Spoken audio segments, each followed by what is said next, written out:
Alright, hey, what's up guys? Welcome to Rad Squadron. Happy Star Wars Day!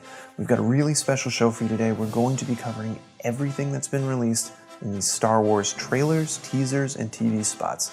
Now I picked out all the little tidbits and interesting things, so we're going to take a look at those. Now, without further ado, let's just dive right in. Up first, we have this reveal from a featurette that Han was a stormtrooper.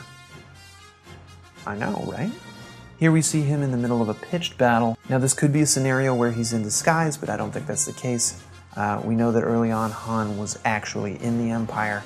I think this is a great direction to take it in because if he's just a foot soldier, he can kind of see from the ground just how evil and messed up the Empire is. And maybe that's how he ends up meeting Chewbacca. Who knows?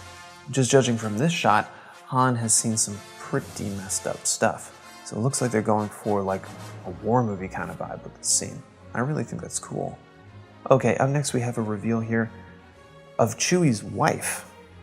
That's at least what fans are speculating, and I'm inclined to agree.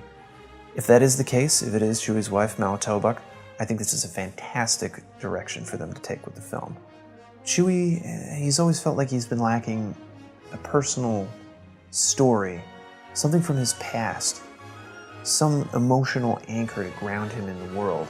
Now, he's had great relationships with other characters, and Han, Luke, all of them. But we've always had this feeling that maybe his past was a little more tragic than we ever really realized. I'm really excited to see where they go with this. Okay, the next clip. Fans have been speculating endlessly over this. Tell me what you think. Is that a rock, or is that Boba Fett's ship? I think it's Boba Fett's ship. I think the resemblance is way too close for this just to be a coincidence. I mean, look at that thing. It can't just be a rock. There's also the fact that Empire released this behind-the-scenes photo where we can clearly see the Mandalorian armor just chilling out in Dryden Voss's hideout. Boba Fett is going to be in this movie. That's what my gut tells me. I don't know if I'm right. I don't know if I'm wrong. I'm not spoiling anything. But that's what my instincts are telling me. Okay, speaking of villains, yeah, we did finally get our first good look at Dryden Voss, played by Paul Bettany. You can see him here, and it looks like he's gone through a couple of rounds with a Rancor. Face is not looking too good. I would recommend a moisturizer and perhaps a soothing facial mask. It looks like Han and Voss will face off at one point, as you can see in this shot. Han dodging out of the way of those laser brass knuckle things, whatever they are. Yeah, you can tell it's Han because, I mean, who else has a cool jacket like that? Okay, let's keep the villain train rolling here and talk about Aphys Nest. She is the antagonist for this film. And yes, that is a woman underneath all those Ginsu knives. She's the leader of a swoop bike gang called the Cloud Riders. Now, it's unclear what her relationship is to Solo. My own theory is that they potentially started out as partners in crime, and then one group eventually double-crossing the other over that big prize, the big train robbery job. Now, we'll just have to see if that comes to pass, but there's definitely going to be some showdowns.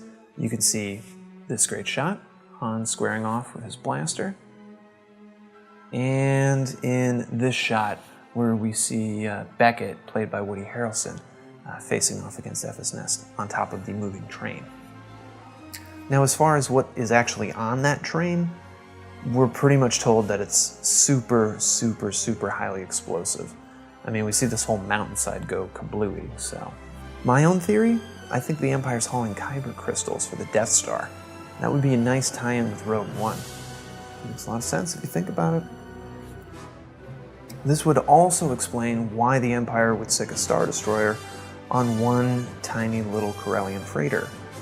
It seems that Han and Co. seriously stirred up the hornet's nest when it comes to the Empire, and they mean business. Okay, next I want to get into the details a little bit. Here we have a great reveal, the origin of Han's DL-44 blaster. It turns out it was a gift from Beckett, his mentor. You can see him here kissing it affectionately before tossing it to Han. I think this is a really cool detail. I hope they don't do too much of this stuff, like showing how Han gets like his vest or his like boots or something. Like that would be a little too much. But it's also a great moment between the two characters. You really get a sense of what their relationship is like, mentor and mentee. Okay, next we have Han's dice, which you can see hanging inside his speeder. If you blinked while watching the trailer, you probably missed this, but they featured it pretty closely in another video. Here, you can see it really clearly there. Pretty cool, right? Okay, going back to Boba Fett for a second. On the table during the Sabacc tournament, there's a coin that has the Mandalorian symbol stamped on it. Now, it totally makes sense. Mandalorians were a civilization after all. They probably had money. They probably stamped their logo on that money. So, yeah, nothing out of the ordinary there.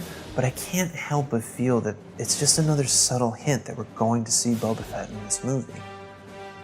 It's something that people who are paying attention are going to pick up on. Or maybe just people who have a ton of free time. Enough that they make a show on the internet about Star Wars?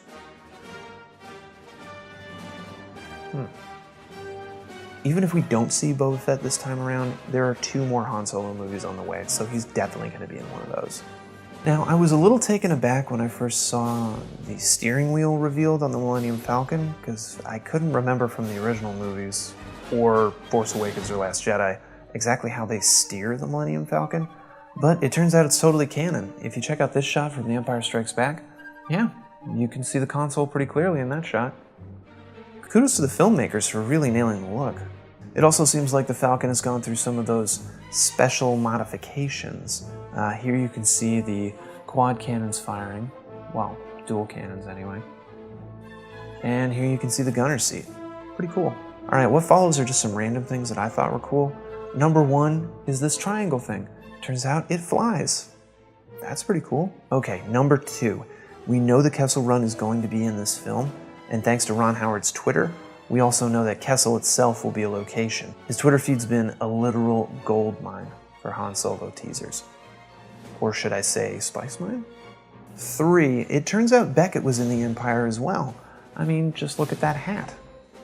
Now, it could be a situation where they're in disguise, but I've got a feeling there's more to it than that. Number 4, this weird monster. It wouldn't be a Star Wars movie without a weird monster, am I right? Number 5, got some cool new droids. Not bad. Number 6, I'm pretty sure that's Warwick Davis firing a rocket launcher. Nice shooting, Willow. Okay, and 7, this mysterious cloaked figure with the dual blasters. I wonder who that could be. I really have no idea.